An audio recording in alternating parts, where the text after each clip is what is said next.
Hey, it's Dr. Charles, aka CoachMD. In my over 30 years of medical practice, I have made it my goal to help you create a great life by achieving a strong mind, a healthy body, and an unshakable spirit.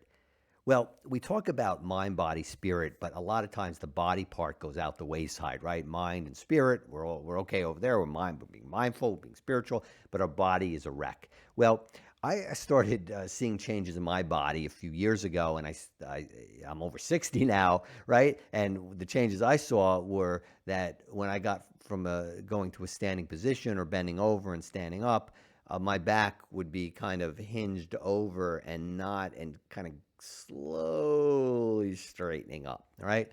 And I learned, I said, I got to do something about this. So I started with CrossFit type workouts that showed functional movements, that worked on all body parts. And one of the best ones, one of my favorites, which I really think has helped my back extremely a lot, right, is called the deadlift. And a deadlift, we're going to go over some techniques. So if you're learning how to do the deadlift, and certainly go to a authorized gym, trainers who know what they're doing to teach you, I'm going to point out some things that I'm doing right and some things I'm doing wrong here. So you can, and some things that, some pearls of wisdom that I've picked up over the years. I'm not a trainer, but training over the last 3 years, I've learned a lot. And it's not about quantity, it's about quality. So you never want to look around and see what other people are doing. You want to do what's good for you so you can do the right technique.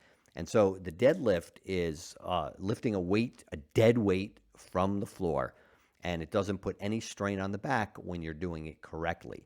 And you see here the starting position.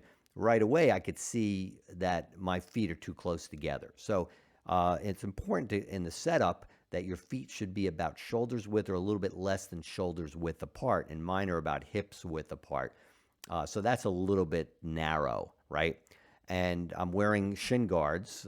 They're actually very fabric, very thin, and that's to help prevent scraping because this bar goes up straight. It's going up and down, and it's very close to your shins. So the setup is where your feet are, the last laces are under the bar. Your arms are about a little bit more than shoulder width apart, and there are markings on the bar. There's a smooth part in the middle and some gnarlings, some rough part at the edges, and you're about thumbs width. Your grip is about thumbs width apart from that smooth area. And I like a hook grip where I tuck my thumb under and I grip the bar. And this allows me to, as you'll see, when I lock in, I kind of lock my lats here. So it's almost like I'm trying to break the bar. So I'm approaching the bar like this. My head is looking down. So you have to know that you're going up and down. So in the deadlift, your eyes aren't straight ahead. Your eyes are down on the floor. So let's take a look at first couple movements.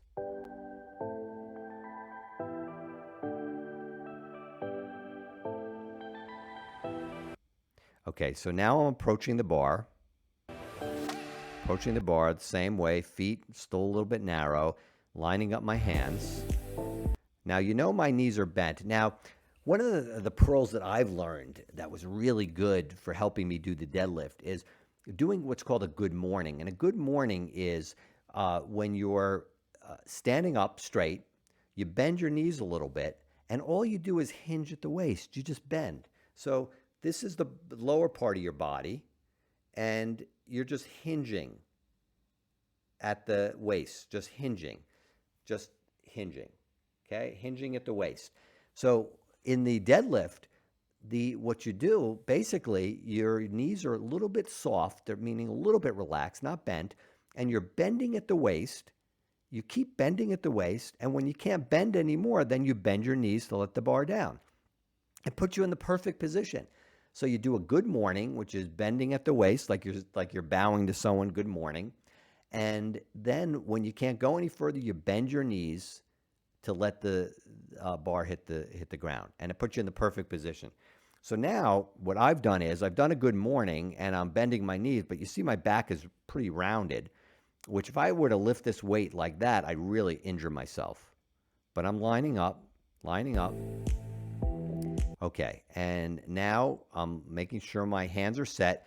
See, my knees are bent, so it's on the floor. So the bar's on the floor, and watch what happens now. See, my knees came in. I'm starting to lock in, and what that means is my knees are bent. But as I solid on the floor, pressing my feet into the floor, I make tension. I create tension in the back of my legs. My weight is on my is in the middle part to the back, so it's not on my toes. Middle part to the back, and I'm pushing down on the floor, and I'm starting to lock in, which means almost bending the bar with, feeling like I'm bending the bar with my hands, pushing my feet into the ground, which locks my knees. Now my knees are a little, well, I can't do it with this. My knees are a little bit bent, but as you push into the floor, they come in. So you push down and they come in a little bit. And now when I'm locking, everything is locked. So all I have to do is push up with my feet push into the floor. So I'm pushing the bar up with my arms are straight.